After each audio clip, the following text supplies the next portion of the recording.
CTPN, eu falei, nossa, eu vi o Grimaldi entrar e não via você. O Grimaldi também está na CTPN, também é membro da CTPN.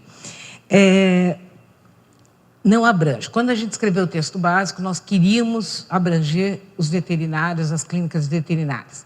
Não conseguimos fazer isso e essa palavrinha aqui impede que a gente faça essa abrangência, tá? Nós estamos em discussão, pode ser que na CTPN mais para frente nós consigamos fazer essa alteração, mas hoje ela não abrange a parte veterinária. Próximo. Bom, então como que fica nosso campo de aplicação, o objetivo da norma? Ela traz diretrizes básicas, é óbvio, uma norma, ela nunca é o máximo, ela sempre é o mínimo que você tem que fazer, tá? Das medidas de proteção à segurança e saúde dos trabalhadores do serviço de saúde, aquilo que nós vimos na definição do serviço de saúde, dentro do conceito de edificação, mas também daqueles, bem como daqueles profissionais, os trabalhadores, que exercem atividade de promoção e assistência à saúde. Nós tivemos que colocar esse bem como, porque senão nós deixaríamos de fora os profissionais de saúde que realizam atividades de promoção e assistência à saúde, mas que trabalham fora da edificação. É o caso de home care, atendimento de via pública, vacinação em campanha de vacinação, enfim, vários exemplos de profissionais que exercem essa atividade de promoção e assistência à saúde fora da edificação. Próximo. Nós vimos lá atrás a estrutura formal da norma, os tópicos dela. Se nós fizermos uma leitura bem apurada da norma, nós podemos dizer que ela se divide muito bem em 3 eixos, tá? Que é um eixo muito grande, que é a capacitação, um outro eixo, que são as medidas de proteção, e um terceiro eixo, que são os programas, aqui entendido o PPRA e o PCMSO. A norma inteira ela se divide nesses 3 eixos, são os 3 grandes eixos da norma. O próximo. Se nós formos falar em termos de implantação da norma, esses 3 eixos assumem essa configuração. E isso que está dificultando a implantação da norma, por incrível que pareça. Se a gente entender isso aqui, a gente implanta a NR32 muito facilmente. Por quê? O Mário que usa essa coisa, que nós resgatamos a NR7, a NR9 na NR32. Porque ela é uma norma de gestão. Se você não fizer um PPRA e um PCMSO bem feito, a norma é muito difícil de ser implantada. Então, ela depende dos programas. Se você começar a tentar implantar a norma pelas medidas de proteção, ela se torna muito difícil. Ou você começa pelos programas, e esses programas têm que ser muito bem elaborados, porque se o programa for mal elaborado, ele impacta aqui e aqui, e daí vem aquelas perguntas. Quem pode usar sapato aberto? Quem não pode usar sapato fechado? Quem pode usar adorno? Quem não pode usar adorno? E quando sai essa pergunta, já vou responder a priori, se sair aqui, a minha resposta é não sei. Pessoal administrativo pode usar sapato aberto? Pode usar brinco? Não sei.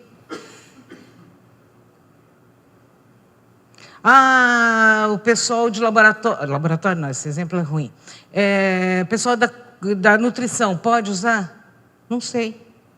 Por quê? Vai depender do programa. Vai depender se essa pessoa está ou não exposta a risco. No nosso exemplo, no primeiro exemplo que eu dei, a respeito do administrativo, eu não sei que administrativo é esse. Eu não sei se esse administrativo é a secretária do diretor,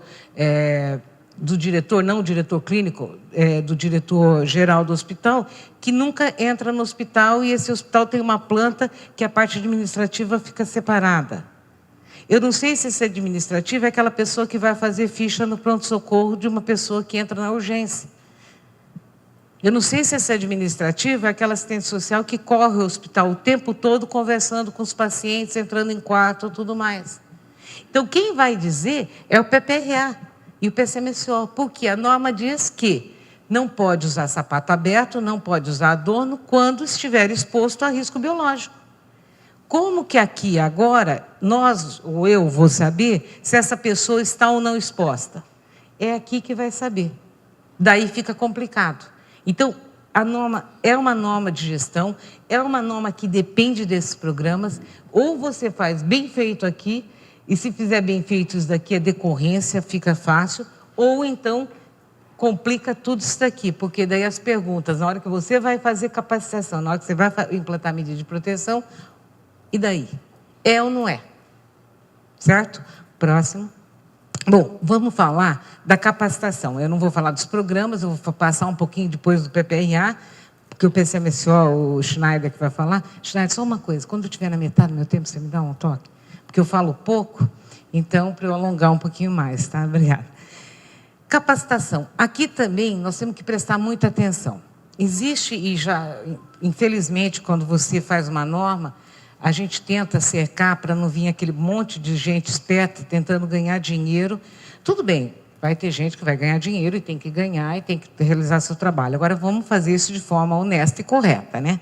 Mas já tem gente, eu já vi gente vendendo no mercado, capacitação dos trabalhadores na NR32. Isso não existe, tá? Ninguém vai ser capacitado em todos os riscos, em tudo na norma, tá?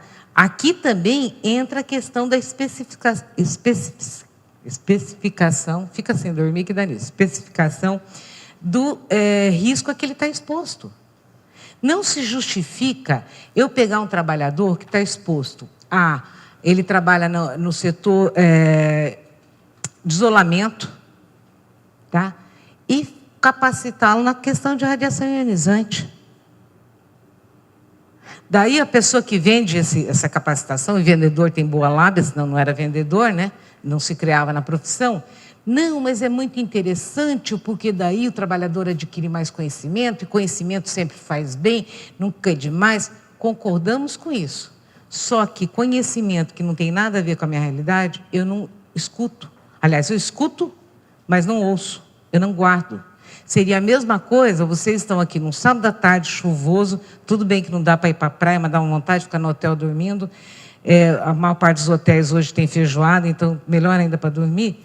Vocês não estariam aqui para ver um curso que não tivesse nada a ver com a atividade de vocês. E se vocês fossem obrigados a vir, vamos supor que eu fosse falar a psicanálise, Lacan e a psicanálise, sei lá eu, uma coisa assim, e vocês fossem obrigados a ouvir, uma hora dessa vocês já estavam pensando o que vocês vão fazer amanhã, onde vocês vão hoje à noite, ninguém mais estaria prestando atenção. Então, não se justifica você pegar um trabalhador e colocar para uma capacitação que não tem nada a ver com o risco que ele está exposto. Daí se cria isso que nós temos normalmente, que o empregador fala o seguinte, não, eu não posso perder tempo com capacitação, porque a capacitação é longa. É claro. Eu começo a capacitar para coisa que não tem nada a ver. A capacitação tem que ser naquilo que o trabalhador está exposto. Como que eu vou saber isso? Através dos programas. Então, se ele vai estar exposto a risco biológico, ele vai ser capacitado em risco biológico. Radiação ionizante, radiação ionizante. Risco químico, ele está exposto a agente químico? Eu vou capacitá-lo naquele agente químico que ele está exposto. Não adianta eu ficar falando para uma pessoa que trabalha exposta ao glutaraldeído do risco do ácido sulfúrico. E daí? Eu vou gastar tempo e para ele não vai servir de nada. Se ele trabalha com glutaraldeído, minha capacitação vai ser em cima do glutaraldeído ou da substância que ele está em contato. Isso vai tornar minha capacitação mais objetiva, o trabalhador vai prestar atenção porque aquilo interessa a ele, aquilo faz parte do dia a dia dele e ele vai guardar melhor as informações. Então, isso é outra coisa importante também aqui na NR32, quando a gente fala de capacitação. Tanto é que a gente traz lá a questão do conteúdo mínimo de cada risco. Nós não falamos em carga horária, nós falamos em conteúdo mínimo. Você tem que ter, e isso não ficou bem entendido. Isso eu falo para vocês que acho que foi uma falha nossa, que a gente deveria ter deixado mais claro na norma.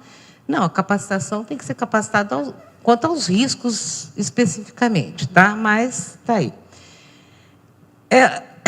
Vocês vão ver lá na norma, já viram que tem capacitação para risco biológico, agentes químicos, radiações ionizantes, na parte de resíduos, lavanderia, limpeza e conservação.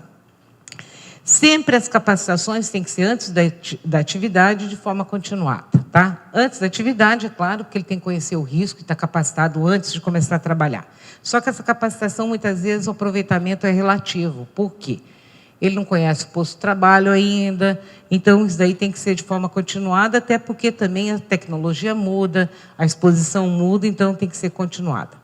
Importante que o empregador sempre documente muito bem essa capacitação e guarde toda essa documentação para poder comprovar, seja para a inspeção do trabalho, seja eventualmente numa ação trabalhista.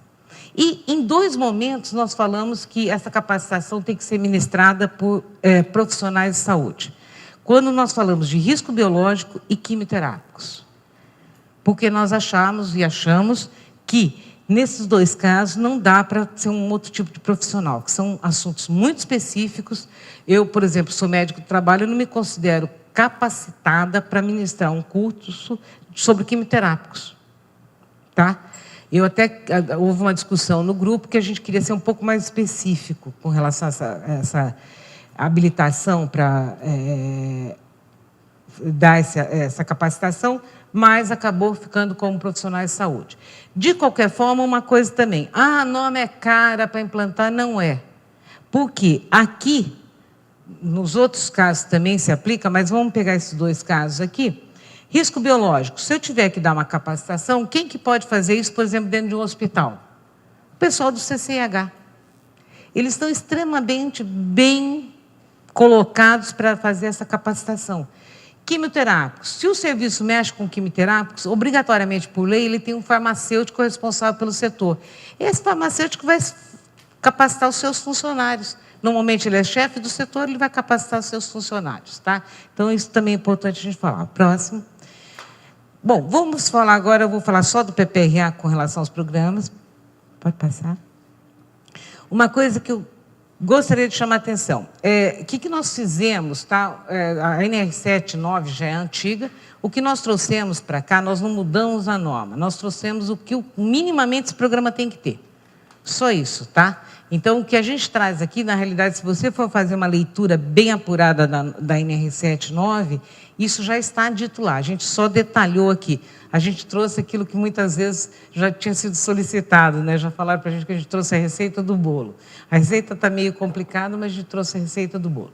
E chamar atenção com a obrigatoriedade desses programas estarem disponíveis aos trabalhadores. Com relação à NR9, já havia essa previsão na NR9, a 7 não tinha essa previsão, a NR32 traz que ela tem que estar disponível aos trabalhadores. Próximo. Bom, com relação agora ao PPRA. Minimamente, o que o PPRA tem que ter? A identificação dos riscos biológicos mais prováveis. Aqui eu discordo um pouco dessa redação, isso eu falo sempre, porque eu acho que a redação original é dos agentes biológicos mais prováveis. E importante, essa identificação é teórica, inclusive quem leu o texto básico da norma, publicado no Diário Oficial, tinha a palavra teórica. Isso é para derrubar o seguinte, gente, ninguém vai ficar colocando placa de Petri para ver gente no meio ambiente, tá? Não é avaliação qualitativa, quantitativa, é uma avaliação qualitativa. Porque já tem gente vendendo aí avaliação quantitativa colocando. Não adianta você colocar uma placa, por exemplo, no pronto-socorro. O que vai crescer ali que nos interessa? Nada. Porque a transmissão, o que mais nos interessa é a transmissão sanguínea. O ar, tuberculose, não vai dar certo. Né? Não vai dar certo. Então, não é esse tipo de identificação que se fala aqui. É uma identificação teórica e ela é qualitativa. E que tem que ser levado em consideração a localização geográfica característica do serviço. Por que localização geográfica? Tá? Algumas doenças são mais importantes numa região, noutra, algumas são presentes numa região, menos na outra. Então, você tem. Como que eu tenho acesso a esse tipo de informação? Toda cidade tem um setor de vigilância epidemiológica. O setor de vigilância epidemiológica da prefeitura tem isso daí mapeado. Você tem lá qual é o percentual de AIDS no teu município, qual o percentual de tuberculose, das hepatites no teu município. Você pode se basear nisso. Até para você ter uma ideia, se nós estivermos falando, por exemplo, vamos falar das transmissões sanguíneas. As mais importantes que vão estar em todos os programas, tá? Que são as hepatites B e C e o HIV. Você vai ter até a proporção que isso anda no teu município. Então, a vigilância epidemiológica está bem colocado. CCH, se for uma CCH atuante, também tem esses dados lá. Característica do serviço também é importante, ou do setor.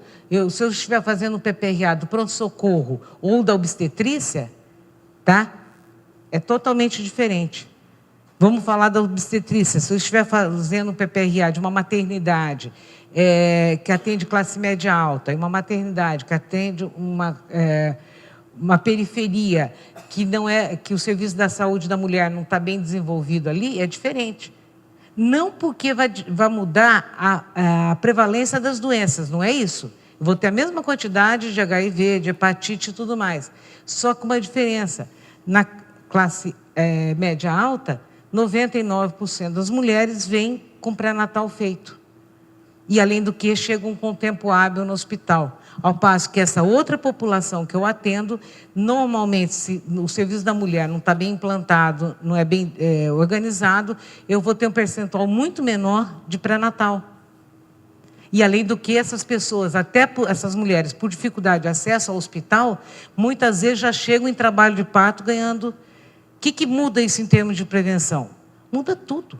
Uma coisa é eu receber uma parturiente em trabalho de parto, com tempo, em que eu olho o prontuário dela, eu já vejo se ela é HIV positivo, eu já vejo se ela é hepatite, eu tenho toda a condição de fazer o meu preparo, as minhas medidas de prevenção, tudo mais. Outra coisa é eu trabalhar no hospital, que as mulheres chegam ganhando nenê, e que eu não tenho muito tempo. Então, eu vou ter que ter isso no meu PPRA, porque eu vou ter que ter essa situação pré-determinada e estabelecido o que se faz nessa hora.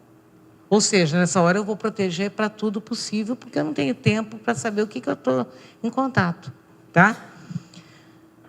É claro que nessa identificação lá na norma, depois tem outras características do agente. Bom, avaliação do local de trabalho do trabalhador, finalidade desse local, aqui que entra aquilo que nós estávamos falando. Por exemplo, vamos falar no nosso administrativo lá. Então, nosso administrativo, setor administrativo, função, sei lá auxiliar de administração.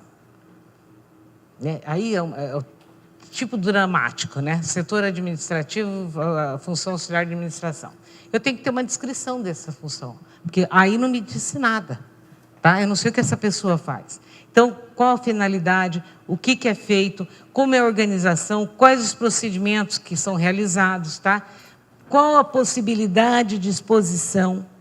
E aqui que entra, essa pessoa tem possibilidade qualitativa. Essa pessoa tem possibilidade de exposição ao agente biológico, ela está exposta ou não está exposta? Tá? Se está exposta, e daí já tem que falar se ela está exposta, que tipo se ela pode usar adorno, se ela não pode usar adorno, se ela pode usar sapato ou não, aberto, tá?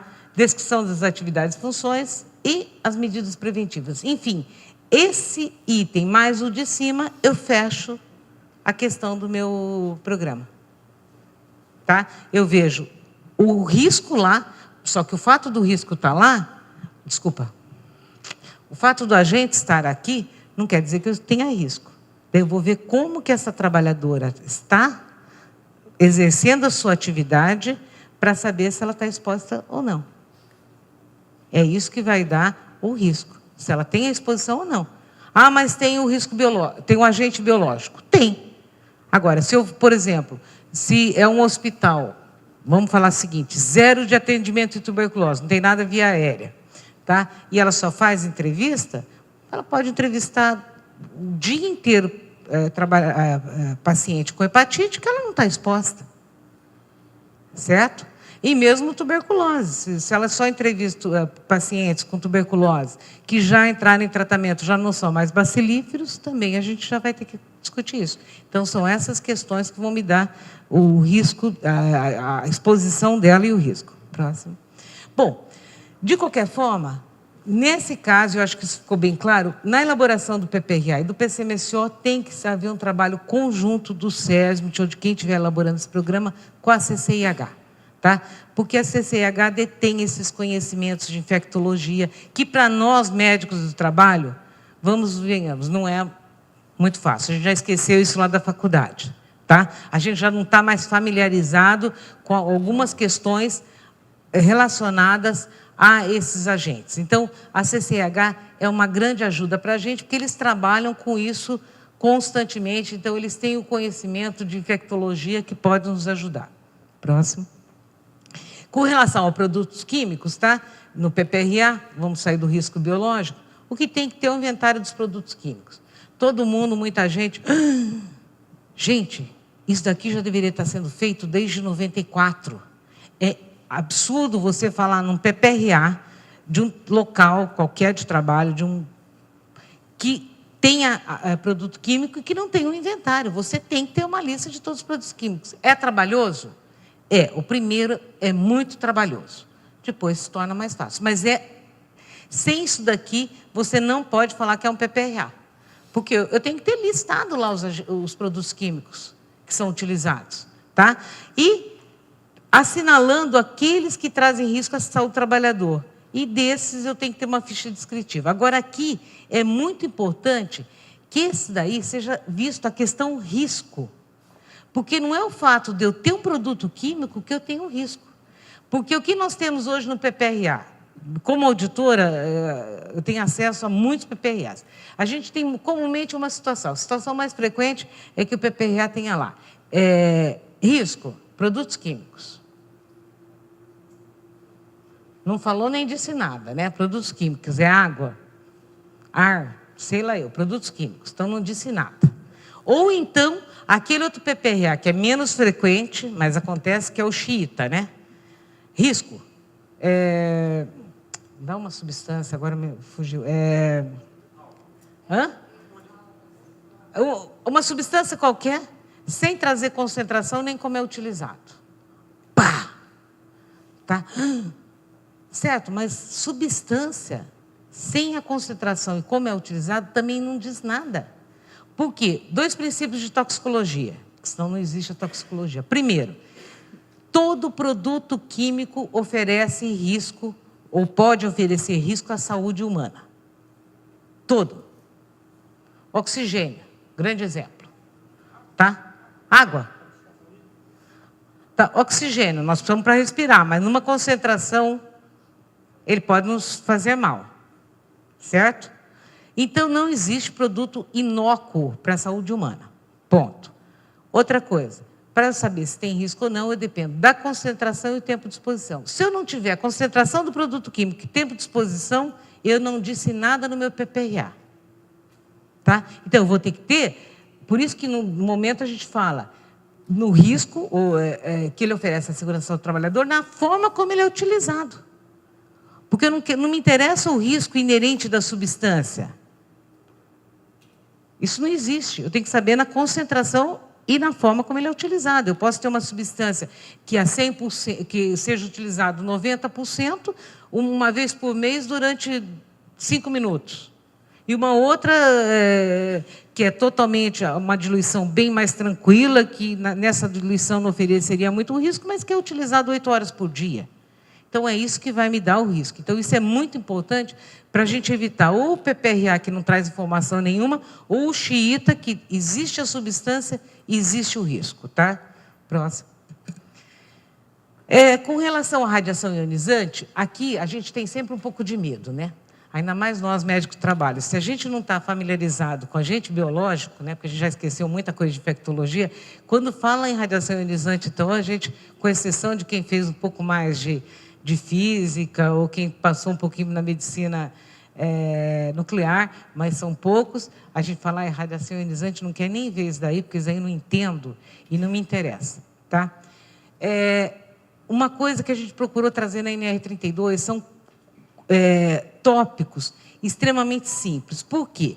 Todo serviço, ou toda instalação radiativa, o que é instalação radiativa? O serviço de raio-x é uma instalação radiativa, medicina nuclear é outra, radioterapia é outra. Cada instalação dessa, obrigatoriamente, por obrigação estabelecida pela CNEM, que é a Comissão Nacional de Energia Nuclear, tem que ter um plano de proteção radiológica. Tá? Isso não fomos nós que inventamos, isso já está lá. Tem que ter um plano de proteção radiológica. Esse plano de proteção radiológica é elaborado por um supervisor de proteção radiológica, formado em cursos credenciados pela CNEM, recebe uma carteirinha da CNEM, enfim, é uma pessoa que sabe o que está fazendo. Se fizer errado, tem a assinatura dele embaixo, ele vai assumir o que... O que acontece é que nós não sabíamos desse plano, da existência desse plano, nós médicos do trabalho. Tá? E nesse plano tem todas as informações que a gente precisa sem ser especialista no assunto. Lá tem as medições, tem as áreas de circulação, tem as doses do trabalhador, ou deveria ter, obrigada. As doses que os trabalhadores estão recebendo, tem todas as informações. Então, o que nós fizemos quando a gente redigiu a norma? Bom, e tem todas as informações que um PPRA precisa ter. Por que nós vamos falar que o empregador vai fazer um PPRA, tem que fazer um PPRA da parte de onde tem exposição a radiações ionizantes, que vai ser feito por um profissional que não é especialista, tá? Quando você já tem um documento elaborado por um especialista. Então, nós colocamos que esse plano tem que ser anexado ao PPRA. Ele não pode substituir, nós usamos a palavra substituir, por quê? Eventualmente, o engenheiro, o técnico, o médico, se é ele que elabora o PPRA, ele pode querer anexar alguma informação. Mas ele já traz as informações que o PPRA teria que ter. Tá? Então, é só usar esse plano. E é importante que a gente saiba da existência dele, porque ele traz todas as informações que nós precisamos para o nosso dia a dia como médico do trabalho. Inclusive, a hora que a gente vai elaborar o PCMSO, que a gente fala que ele tem que ser levado em consideração na hora da elaboração do PCMSO. Ele traz aquelas informações que a gente precisa para a elaboração do PCMSO. Então, eu acho que aí, eu vou entrar na tua área, aí é pegar... ter acesso ao plano de proteção radiológica. Não tem? Olha, o hospital comunica que ele é obrigado a fazer por norma da CNEM, tá? Mas, normalmente, eles têm. Próximo. Bom, vamos falar um pouquinho das medidas de proteção. Aqui só que eu quero fazer uma ressalva para vocês, que também não ficou muito claro na norma, e eu sempre deixo esse item como sendo o primeiro de risco biológico, pelo seguinte... nós temos que fazer, na norma a gente não trouxe essa definição tão exata, uma diferenciação entre o que a gente chama de exposição deliberada e exposição não deliberada. Exposição deliberada é aquela exposição que eu sei que eu vou entrar em contato com a gente. De uma forma bem simples, tá? A não deliberada é aquela que eu posso ou não entrar em contato. Onde que estaria a exposição deliberada? Laboratório de microbiologia, de análises clínicas, não, de microbiologia, tá? Laboratórios de pesquisa de vacina, alguma pesquisa específica, fabricação de vacinas, aí eu tenho uma exposição deliberada. Por quê? Eu sei que ali tem o agente. É diferente do trabalho, por exemplo, em clínica, em consultório. Eu posso ou não entrar em contato com a gente. Eu posso atender um pronto-socorro o dia inteiro e não atender ninguém HIV positivo, ninguém hepatite positivo, ninguém tuberculose positivo. Tá? Essa é a diferença. Então, naquilo que se chama exposição deliberada, nós não entramos em detalhamento na norma. Por quê? O Brasil, nós tivemos um avanço muito grande na biossegurança na exposição deliberada. Um trabalho muito bom da Fiocruz, do pessoal da Fiocruz, e se desenvolveu muito bem essa parte da biossegurança na exposição deliberada. Tanto é, quando a gente começou a escrever a norma, muita gente falava para a gente, não dá para fazer biossegurança em exposição não deliberada, vocês são loucos. Gente, mas o mundo inteiro faz, por que a gente não ia conseguir fazer, né? Mas por que essa afirmação? Porque a cultura era tão grande que se entendia aqui, em alguns setores, que só poderia ser feito biossegurança na exposição deliberada. Um fator mais cultural do que técnico, tá? Então, o que nós fizemos com relação a essa exposição deliberada? Nós remetemos para esse manual, Diretrizes Gerais para o Trabalho em Contenção com Material Biológico. Depois vou deixar o site onde vocês encontram esse manual. Por quê? Na exposição deliberada, você já tem gente que fala que a prevenção é mais fácil, né? Saiu essa discussão outro dia lá na CTPN, é mais fácil.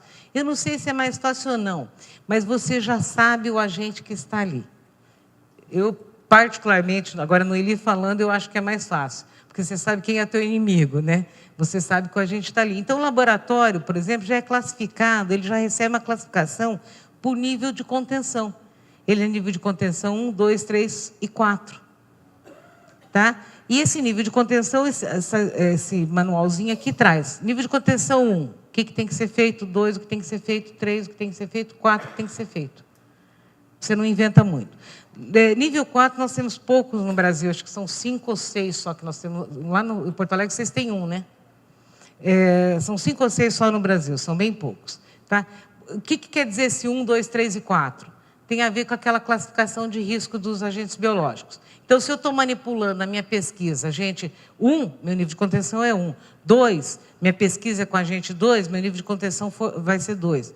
Eventualmente, se eu estou fazendo uma pesquisa ou manipulando 2 e 3, o nível de contenção tem sempre atender o mais alto. Então, vai ser 3. Isso é o nível de contenção, tá? Então, se vocês estiverem trabalhando com uma situação específica de exposição deliberada, fazer acesso a esse manual.